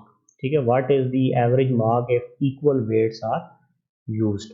ठीक है जी, अब हमें question में क्या आ रहा है कि एक बच्चा है उसने इंग्लिश में 73 लिए हैं, उर्दू में 82 लिए हैं, मैथ्स में उसने 80 लिए हैं, हिस्ट्री में 67 लिए हैं, साइंस में 62 लिए हैं।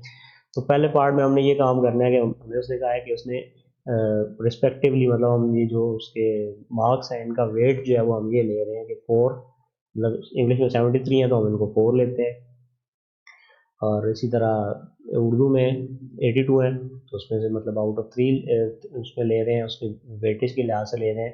तो अब देखें हमारे पास इंग्लिश 73 मार्क्स है, इसको हम एक्स कह देते हैं, और इसका जो वेट है वो हमारे पास आगे 4 है। ठीक है, तो अब फिर हमें W इंटू एक्स फाइंड करना पड़ेगा। तो 73 को 4 से मल्टीप्लाई करेंगे 292 आएगा। उर्दू के मार्क्स 82 हैं, वेट उसका उसने कह दिया कि 3 है। ठीक है, तो 82 को 3 से मल्टीप्लाई करेंगे तो 246 है। अब मैथमेटिक्स है उसके 80 मार्क्स हैं, उसका वेट भी जो है वो 3 है। ठीक है, उसकी इंपॉर्टेंस के लिहाज से उन्होंने ये वेट उसको दिया है, तो ये 240 आ जाएगा। इस तरह हिस्ट्री की 67 है, वेटेज उसकी 2 है तो ये 134 आ गया। इस तरह 62 की, और साइंस की वेटेज भी उसने 2 ली है तो उसको भी हम 2 से मल्टीप्लाई करेंगे तो 124 आ जाएगा। अब हम यहाँ पे जो वेट है टोटल इसका सम ले लेंगे, sigma W is equal to 14, और W इंटू एक्स, W और एक्स को मल्टीप्लाई करने पे जो हमारे पास चीज़ आई थी इसका अब हम सिग्मा ले लेते हैं, तो इसको जमा करेंगे सारे को, तो सिग्मा W एक्स हमारे पास 1036 आ जाएगा।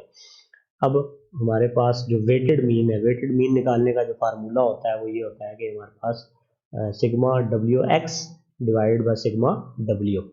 तो सिग्मा डब्ल्यू एक्स हमारे पास 1036 आया था, उसको सिग्मा डब्ल्यू जो है वो हमारे पास 14 है, तो 14 इसको इससे डिवाइड करेंगे, 1036 को 14 से डिवाइड करेंगे, तो हमारे पास जो एवरेज वेटेज जो मार्क है वो 74 आ गया उसके। इसके बाद बी पार्ट में उसने हमें क्या कहा था कि उसने कहा है कि what is the average mark if equal weight are used. अगर हम क्या करें, यहाँ पे तो वेटेज डिफरेंट थी, मतलब उसने इंग्लिश को ज़्यादा वेटिंग दी, उसका उसकी वेटिंग रखी हुई थी, और उर्दू की मतलब उससे कम थी, तो ये सारा। लेकिन अब वो कहता है अगर आप इसको इक्वल वेट कर लें, तो अब हम इक्वल वेट के लिए क्या करते हैं, यहाँ पे अब हमारी मर्जी है, हम यहाँ पे वेट की जगह 1 1 भी लिख सकते हैं, ठीक है। तो हमने यहाँ पे मैंने इस क्वेश्चन में जो सबके लिए जो वेटेज है वो इक्वल कर दिया, मतलब तमाम सब्जेक्ट्स जो है वो इक्वल वेटेज के सब्जेक्ट्स हैं। तो उस सूरत में बाकी सारा तरीकाकार यही होगा, सिर्फ डब्ल्यू की जगह हम क्या लिख देंगे, 2 लिख देंगे, तो इसको मल्टीप्लाई करेंगे, डब्ल्यू एक्स फाइंड करेंगे, ठीक है। ये हमारे पास मार्क्स जो है ये एक्स है, वेट जो है वो डब्ल्यू है, दोनों को मल्टीप्लाई करने पर डब्ल्यू एक्स आएगा, और सिग्मा डब्ल्यू ऑफ एक्स ले लेंगे तो हमारे पास 728 आएगा, सिग्मा डब्ल्यू लेंगे तो ये हमारे पास 10 आएगा। तो 728 को जब हम डिवाइड करेंगे 10 के साथ तो हमारे पास 72.8 मार्क्स आ रहे हैं, ठीक है। तो ये वाला हमारा इसका वेटेड मीन आ गया, लेकिन यहाँ पे वेट जो है वो हमने तमाम सब्जेक्ट्स का सेम लिया है। इसके बाद क्वेश्चन नंबर 11 है, on a vacation trip a family bought 21.3 litres of petrol at 39.90 rupees per litre. तो एक फैमिली ने 21.3 लीटर पेट्रोल खरीदा 39.90 पर लीटर के लिहाज से, 18.7 litres eight 42.90 rupees per litre, फिर 18.7 लीटर पेट्रोल खरीदा 42.90 रुपीज़ पर लीटर के लिहाज से, फिर 23.5 खरीदा 40.90 रुपीज़ पर लीटर के लिहाज से। Find the mean price paid पर लीटर। तो अब हमने यहाँ पे मीन प्राइस बतानी है 1 लीटर के लिए जो पे की गई। तो यहाँ पे सेम वही वेटेड मीन वाला फार्मूला यूज़ होगा, क्योंकि पेट्रोल की जो प्राइस है या उसका जो आप समझ लीजिए वेट है वो चेंज हो रहा है, ठीक है। पहले पेट्रोल की प्राइस 39.90 थी, फिर 42 हो गई, फिर 40 हो गई, तो मतलब इसका वेट चेंज हो रहा है, ठीक है। जिस तरह हमने पिछला क्वेश्चन किया, अब यहाँ पे बिल्कुल सेम वही प्रोसीजर यूज़ होगा। तो लीटर्स हमारे पास 21.3 है और प्राइस उसकी कितनी है 39.90। 18.7 लीटर जो खरीदा था वो 42.90 से खरीदा था, और 23.5 लीटर खरीदा था वो 40.90। तो अब हम क्या करेंगे जी, एक तो ये जो हमारे पास टोटल लीटर है सिग्मा डब्ल्यू, यानी कि जो टोटल वेट है ये हम फाइंड कर लेंगे 63.5, और फिर आगे हम दोनों को मल्टीप्लाई कर लेंगे, इसको हम एक्स कह देते हैं, ठीक है। आपकी मर्जी है, आप इसको डब्ल्यू और इसको एक्स कहते हैं, या एक्स को एक्स और इसको डब्ल्यू कहते हैं, एक ही बात है, इससे कोई फर्क नहीं पड़ेगा। तो उसके बाद फिर हम क्या करेंगे जी, आगे पेमेंट जो है हमारी आ जाएगी यहाँ पे 21.3 को 39.90 से मल्टीप्लाई करेंगे तो हमारे पास 849.87 ये उसकी पेमेंट आ रही है, ठीक है। ये मतलब वो वेट को और उसको मल्टीप्लाई कर रहे हैं तो डब्ल्यू एक्स आ रहा है।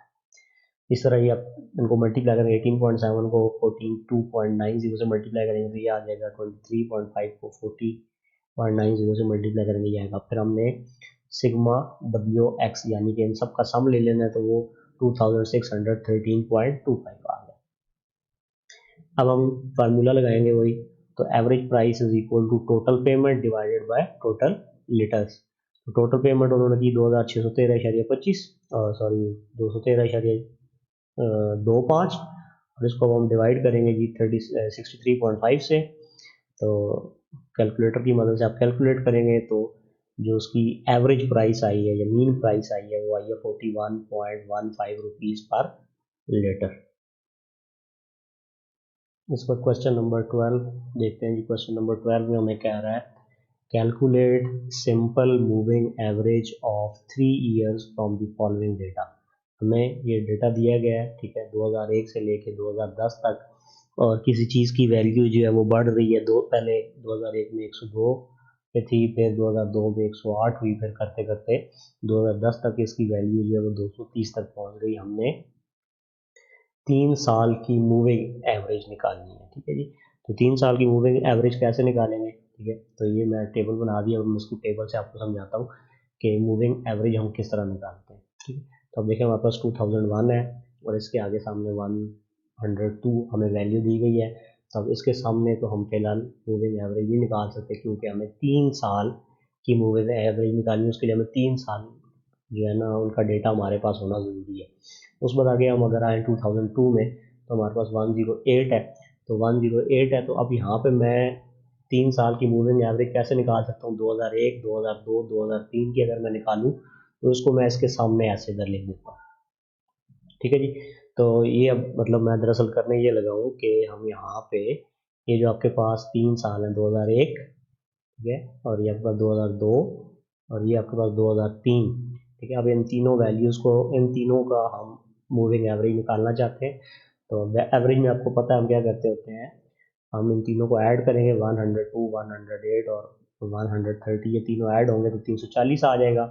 अभी हमारे पास 3 साल का डेटा है, 340 को हम 3 से अगर डिवाइड कर दें तो हमारे पास 113.33 ये हमारे पास मूविंग एवरेज आ गई 2001, 2002, 2003 की।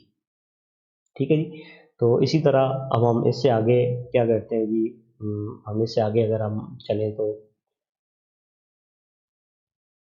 यहाँ पे आप देखें हमारे पास इसके 130 के सामने मैं यहाँ पे एक 2002, 2003 और फिर 2004, ठीक है, इनकी मूविंग एवरेज निकाल सकता हूँ। ठीक है, तो यहाँ भी 3 साल पूरे हो जाते हैं, 2002, 2003, 2004।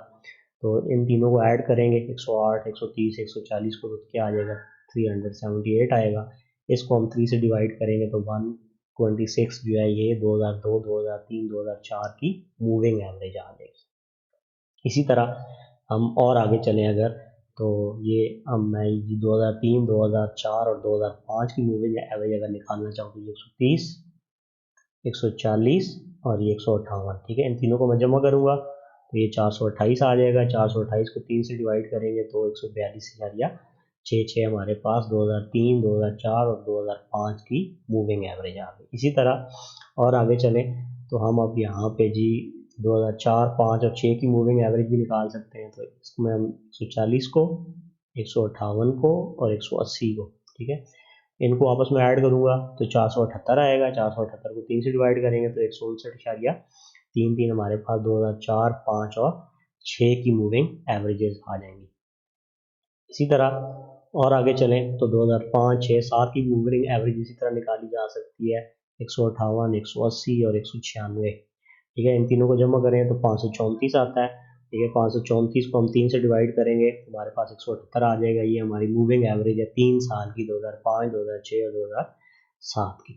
इसी तरह और अगर आगे चलें तो हम 2006 की जो वैल्यू है, 2007 की जो वैल्यू है और 2008 की जो वैल्यू है, इन तीनों को हम ऐड करें तो हमारे पास 586 आ जाता है, ठीक है। 586 को 3 से डिवाइड करेंगे तो 195.33 आएगा। ये हमारे पास मूविंग एवरेज है 2006, 2007 और 2008। इसी तरह मगर आगे जी 2007 की जो वैल्यू है 196, 210 आगे 2008 की वैल्यू और 2009 की वैल्यू है हमारे पास 626। तो 626 को हम 3 से डिवाइड करेंगे तो 208.67 आएगा। तो ये हमारी मूविंग एवरेज आ गई 2007, 2008 और 2009 की। और इसी तरह आखिरी हम मूविंग एवरेज एक निकाल सकते हैं कि 2008, 2009 और 2010 की। तो वो हम यहाँ पे 2009 के सामने लिखते हैं। 2008 में हमारे पास 210 था, उसकी वैल्यू थी 2009 में 220 थी और 2010 में 230 थी। तो इन दोनों तीनों को ऐड करेंगे तो 660 आएगा। 660 को हम 3 से डिवाइड करेंगे तो हमारे पास 220 जो है ये इसकी 3 साल की मूविंग एवरेज आएगी 2008, 2009 और 2010 की। इसी तरह अब हम अगला क्वेश्चन देखते हैं जी। अगला क्वेश्चन है हमारा इस एक्सरसाइज का जो लास्ट क्वेश्चन है, इसमें हमें कह रहा है determine graphically for the following data and check your answer by using formula. हमें कह रहा है median and quartiles using cumulative frequency polygon, mode using histogram, ठीक है। तो हमें उसने कहा है कि आप मीडियन और क्वार्टाइल फाइंड करें, ठीक है, कम्युलेटिव फ्रीक्वेंसी पॉलीगॉन बना के, और उसके बाद मॉड आप हिस्टोग्राम बना के आपने फाइंड करना है, ठीक है। तो हमें ये डेटा दिया गया है, क्लास बाउंड्रीज 10 से 20 तक हमारे पास 2 है, फिर 20 से 30 तक 5 है, इस 40 तक 9 है, तो ये हमें सारा डेटा दिया गया है। हमें सबसे पहले क्या करना है जी, लेस देन फ्रीक्वेंसी टेबल पहले बनाना है हमने, ठीक है। तो इसमें अब देखें लेस देन 10 हमारे पास कम्युलेटिव फ्रीक्वेंसी, लेस देन 10 कोई वैल्यू नहीं है, तो ये यहाँ पे 0 आ जाएगा। लेस देन 20 20 से कम हमारे पास ये 2 तक आ जाएगी, 2 फ्रीक्वेंसी है हमारे पास कम्युलेटिव फ्रीक्वेंसी, ठीक है। मतलब हम यहाँ पे कम्युलेटिव फ्रीक्वेंसी लिख रहे होंगे, ठीक है जी। तो कम्युलेटिव फ्रीक्वेंसी कैसे बनेगी, अब देखें आप यहाँ पे 10 से कम तो कोई भी वैल्यू नहीं थी हमारे पास, 20 से कम जो वैल्यूज हैं वो 2 है। फिर जब हम क्या करेंगे जी, इसको क्या कहते हैं 2 और 5 को ऐड करेंगे तो हमारे पास 7 बन जाएगा, ठीक है। तो 30 से कम हमारे पास 7 हमारे पास फ्रीक्वेंसी है।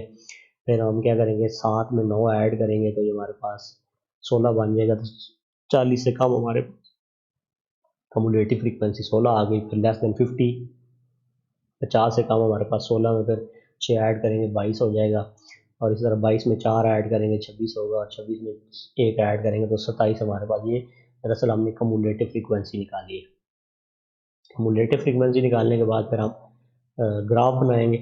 तो ग्राफ में आप देख सकते हैं हमारे पास इस तरफ हमने क्लास बाउंड्रीज ले ली और इस तरफ हमने वाई एक्सिस पे फ्रीक्वेंसी ले ली, ठीक है। तो जब हम फ्रीक्वेंसी हमारे पास ये जो थी हमें गिवन थी 10 से 20 तक, ठीक है। 10 से 20 तक कोई वैल्यू नहीं थी, हमने कोई उसमें वैल्यू पुट नहीं की, ठीक है। उसके सॉरी 10 से 20 तक हमारे पास 2 वैल्यू थी, तो हमने यहाँ पे ये इस इधर से ये है ना, ये वाई एक्सिस पे 2 के सामने निशान लगाया तो ये हमारे पास 2 आ गया। फिर हमने 20 से 30 के दरमियान जो है ये हमने यहाँ पे जो वैल्यू हमारे पास 5 थी तो हमने 5 का निशान लगा लिया। इसी तरह फिर 30 से 40 तक हमारे पास 9 थी, ठीक है। 30 से 40 तक तो ये हमने 9 पे निशान लगा लिया। फिर 40 से 50 तक ये जो मतलब लेस देन वाली ना 40 से 50 तक, उसमें फिर हमने आगे ये निशान लगा लिया जी, ठीक है। 6 पे सॉरी 6 पे नहीं, कम्युलेटिव फ्रीक्वेंसी पे लगा रहे हैं तो लेस देन 50 पे हमारे पास जो आएगा वो 22 पे निशान आ जाएगा। इस तरह फिर लेस देन 60 पे हमारे पास निशान 26 पे आएगा और लेस देन 70 पे हमारे पास निशान यहाँ पे 27 पे आ जाएगा, ठीक है। ये कम्युलेटिव फ्रीक्वेंसी से हमने यहाँ पे ये ग्राफ बना लिया। अब इस ग्राफ की मदद से हमने क्वार्टाइल निकालने। क्वार्टाइल क्या होते हैं, जो किसी डेटा को 4 हिस्सों में डिवाइड कर देते हैं, ठीक है। उनको हम क्वार्टाइल्स कहते हैं। तो ये 3 वैल्यूज़ होंगी। तो ये कैसे इसमें जो हमारे पास ये जो टेबल है, ठीक है, इसको हम कैसे फाइंड करेंगे, तो ये मैं अब आपको आगे बताता हूँ कि जो हमने रेड लाइन लगाई है ये क्यों लगाई है और ये कैसे लगाई है, ठीक है। इससे पहले मैंने आपको ये बता दिया कि हमने ये कम्युलेटिव फ्रीक्वेंसी ली और उस कम्युलेटिव फ्रीक्वेंसी की मदद से हमने ये जो ब्लू लाइन है ये हमने उसका ग्राफ बना दिया। इसके बाद ये हमारे पास ग्राफ है तो यहाँ से अब हम क्या करेंगे जी, देखेंगे Q1 कहाँ पे आएगा, Q2 कहाँ पे आएगा और Q3 कहाँ पे आएगा, ठीक। तो इसको क्वार्टाइल 1, इसको क्वार्टाइल 2 और इसको क्वार्टाइल 3 कहते हैं, ठीक है। तो क्वार्टाइल 1 फाइंड करने का जो तरीका होता है उसमें हम क्या करते होते हैं, जो हमारे पास टोटल वैल्यूज़ हैं वो 27 है, ठीक है। फ्रीक्वेंसी जो थी वो टोटल 27 थी, 27 को हमने 4 से डिवाइड करना है। तो पहला जो क्वार्टाइल है Q1 ये हमारे पास निकालने का तरीका होगा, हम 27/4 करेंगे। तो ये हमारे पास 27/4 करने से 6.75 वैल्यू आएगी। तो ये हमारे पास वाई एक्सिस की वैल्यू है, तो हम वाई एक्सिस पे देखेंगे 6.75 कहाँ पे आता है। तो उसको फिर हम आगे ऐसे आगे की तरफ बढ़ाएंगे। तो ये जहाँ पे ग्राफ पे यहाँ पे टच करेगी उधर से फिर हम नीचे एक्स एक्सिस की तरफ जाएंगे। तो ये फिर आपको पता जाए एक्स एक्सिस पे आपको फिर वैल्यू मिल जाएगी जी इसकी 29.5 मिल जाएगी। तो ये आपका पहला क्वार्टाइल है जो डेटा के अंदर 29.5 पहली वैल्यू है, जो क्या करती है एक डेटा को 4 हिस्सों में डिवाइड करने के लिए 3 वैल्यू चाहिए, तो ये उसकी पहली वैल्यू आ गई। Q2 फाइंड करने के लिए आप क्या करेंगे, 27/4 को फिर निकाल के आप उसको 2 से मल्टीप्लाई कर देंगे। आप सिंपली 6.75 को 2 से मल्टीप्लाई कर दें तो 13.5 आएगा। अब आप वाई एक्सिस पे 13.5 ढूंढेंगे और उसको आप ऐसे फुट की मदद से लाइन लगाएंगे जहाँ पे ये ग्राफ को कट करेगी, उधर से फिर आप नीचे एक्स एक्सिस पे देखेंगे तो वहाँ पे आपको वैल्यू मिल जाएगी कि 37.5। तो ये आपका सेकेंड क्वार्टाइल है। इस तरह थर्ड क्वार्टाइल निकालने के लिए आप क्या करेंगे, 27/4 को 3 से मल्टीप्लाई करेंगे या आप 6.75 को 3 से मल्टीप्लाई करेंगे तो ये 20.25 आ जाएगा। और ये आपका तीसरा क्वार्टाइल। तो किसी डेटा को 4 बराबर हिस्सों में डिवाइड करने के लिए आपको 3 वैल्यूज़ चाहिए होती हैं, तो इससे आपका डेटा 4 हिस्सों में डिवाइड हो जाएगा। ठीक है जी। तो ये आपके Q1, Q2 और Q3 आ गए। इसके बाद जो दूसरा पार्ट था उसमें हमने मॉड निकालना था। ठीक है, और मॉड हमने किस तरह निकालना था, हिस्टोग्राम की मदद से निकालना था। ठीक है, तो हमारे पास क्लास बाउंड्रीज हमें गिवन है, फ्रीक्वेंसी हमें गिवन है, उसकी मदद से हम हिस्टोग्राम बना लेंगे। हिस्टोग्राम में 10 से 20 तक 2 है, 20 से 30 तक 5 है, 30 से 40 तक 9 है। तो क्लास बाउंड्रीज हमारे पास पहले से बनी हुई थी, तो ये 10 से 20 तक हमारे पास 2 आ गया जी। ठीक है, हम हिस्टोग्राम में बार ग्राफ बनाते हैं, फिर 20 से 30 तक 5 है। ठीक है, एक्स एक्सिस हमने क्लास बाउंड्री ली है, वाई एक्सिस हमने फ्रीक्वेंसी ली है। इस तरह 30 से 40 तक 9 आ जाएगा, 40 से 50 तक 6 आ गया, और 50 से 60 तक 4, और 60 से 70 तक 1 आ गया। ठीक है जी। अब हमारी जो मॉड होता है, मतलब कुछ चीज़ जितनी दफ़ा ज़्यादा दफ़ा आती है, तो अब देखें 9 दफ़ा आ रहा है ना, फ्रीक्वेंसी 9 है, तो ज़ाहिर बात है मॉड हमारा इस क्लास में होगा 30 से 40 के दरमियान में होगा। ठीक है, तो हम इसके जो मिड होगा वहाँ से ऐसे नीचे की तरफ लाइन ड्रॉ करेंगे, तो ये लाइन हमारी जो है वो तकरीबन 35.7 पे आ रही है। ठीक है, 37.5 पे आएगी। अब मतलब इसके लिए हमने ना इस लाइन को यहाँ मिलाना है, इस लाइन को हमने यहाँ मिलाना है। तो जहाँ पे ये वाली लाइन और क्रॉस करेगी, तो वहाँ से हम क्या करेंगे, एक ऐसे ऊपर से मिड से नीचे की तरफ एक लाइन लगाएंगे, वो जहाँ पे एक्स एक्सेस को कट करेगी वो आपका मॉड होगा। तो ये 35.7 आपका मॉड आ रहा है अप्रॉक्सीमेटली। ठीक है जी। तो इसको अब हम वेरीफाई करते हैं फार्मूले की मदद से कि आया 35.7 ही आता है कि नहीं आता। तो उसके लिए मैंने आपको पहले तरीका बताया था कि पहले तो हम वो क्लास लेंगे जिसमें सबसे ज़्यादा हमारी फ्रीक्वेंसी है। तो हमारी जिसमें सबसे ज़्यादा फ्रीक्वेंसी है वो हमारे पास 9 है, तो इसकी 9 को हम FM कहेंगे, मैक्सिमम फ्रीक्वेंसी कहेंगे। इससे पिछली जो क्लास होगी उसकी फ्रीक्वेंसी को हम F1 कहेंगे, उससे अगली क्लास जो होगी मैक्सिमम फ्रीक्वेंसी वाली क्लास, उससे अगली क्लास उसको हम F2 कहेंगे, तो ये हमारे पास F2 की वैल्यू 6 है। फिर हम फार्मूला लगाते होते हैं जी, L plus F2M minus F1 over 2FM minus F1 minus F2 into H।